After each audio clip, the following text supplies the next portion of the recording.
আসছি, কিন্তু আজকের মতো এত সুন্দর পরিবেশ পাই।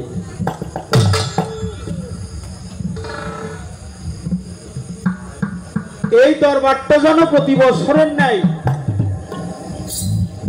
এর যেন পর্যায়ক্রমে, এটা মানুষের বাড়ানোর কোনো অধিকার নাই, যার অনুষ্ঠান সেই বাড়া। কি করেন বাবারা? যার অনুষ্ঠান বড় করার সেই করে। আমরা মানুষ মাত্র কেবল উসিলা। এত সুন্দর পরিবেশ, এত সুন্দর জায়গাটা ভালো,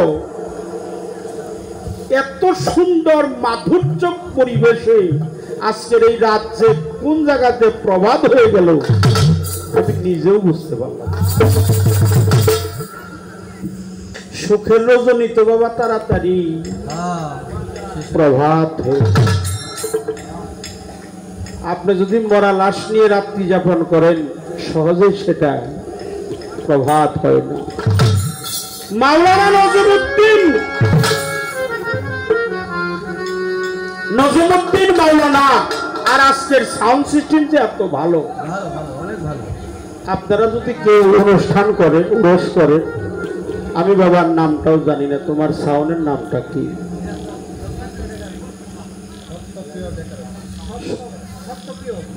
সত্যপ্রিয় ডেকোরেটর নিরঞ্জন দাদা, আমি দাদার প্রতি শ্রদ্ধা জানাই, ভক্তি জানাই।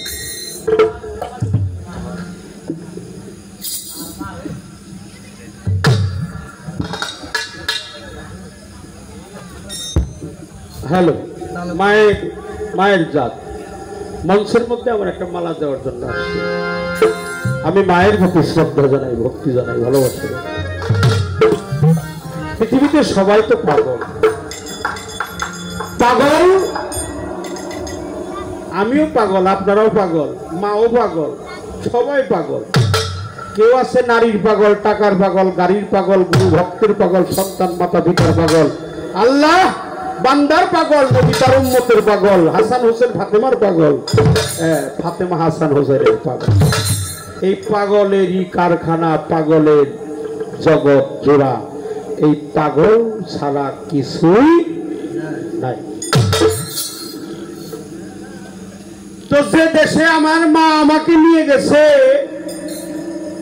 সাধকের গান আছে, যে দেশের মানুষের সাথে আমার মন মিশে, আমাকে নিয়ে চলো সেই দেশ। যে দেশে আইন কানুনের নাইকো বালাই, তাই না? সেখানে আইন নাই, কানুন নাই। এখানে যে একটু প্রেমালিঙ্গন হয়ে গেল, আমার মা একটু গান গাইছে, দুঃখের ডালি মাথায় লইয়া, জ্বালা আমার জোড়ায় না, শিশুকালের ভালোবাসা। আমি আগে একটা গান গাইছি, সেখানে একটু ভাব, একটু লেনা দেনা হয়ে গেল। এখানে কে ছোট, কে বড়, কে গরিব, কে ধনী, কে হিন্দু, কে মুসলিম, এই কি কোনো ভেদাভেদ ছিল বাবা? ছিল? যখন প্রেমের আকর্ষণ উদিত হয়ে যায় বক্ষ দেশে, তখন কেউ কাউকে জড়িয়ে ধরে না, সে তার মুর্শিদকেই জড়িয়ে ধরে, সে তার মুর্শিদকেই জড়িয়ে ধরে।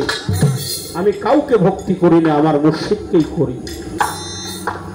দেখেছেন আপনারা, আমি কালু পাগলকে ভক্তি করছি এখানে কয়েকবার। আমি কালু পাগলকে করি নাই, কালু পাগলের মধ্যে স্বয়ং আমার মুর্শিদ হাজির নাজির। পৃথিবীতে কেউ যদি কাউকে ভক্তি করে, সে অন্যকে ভক্তি করে না, তার দয়ালকেই সে ভক্তি করে। ঠিক বললাম বাবা? পাগল,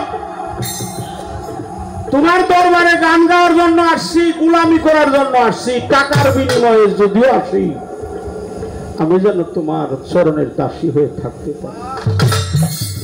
কালো পাগল, এই দরবারটা এত জাগ্রত। একটু ভাবের কথা হয়ে গেল, দেলোয়ার শাহ বাবার কথা শুনলাম, সুলাইমানের কথা শুনলাম, বমর পাগলের কথা শুনলাম, নিজামুদ্দিন আল্লাহ রহমির কথা শুনলাম, সৈয়দ কালো শফিকের কথা শুনলাম, তুমি ধরা দেবীর কথাও শোনো, আর ভক্ত ছিল কে জানো? ভক্ত ছিল লালন, আর গুরু ছিল সিরাজ শাহী। পৃথিবীতে এমন নিগুর একটা প্রেম করেছিল লালন সাইজি তার গুরুর সাথে। সেই লালন বলছে জাত গেল বলে একই আজব আর খানা। সব লোকে কয় লালন কি জাত সংসারে। লালন বলে জাতের কি রূপ আমি দেখলাম না দুই নয়ন।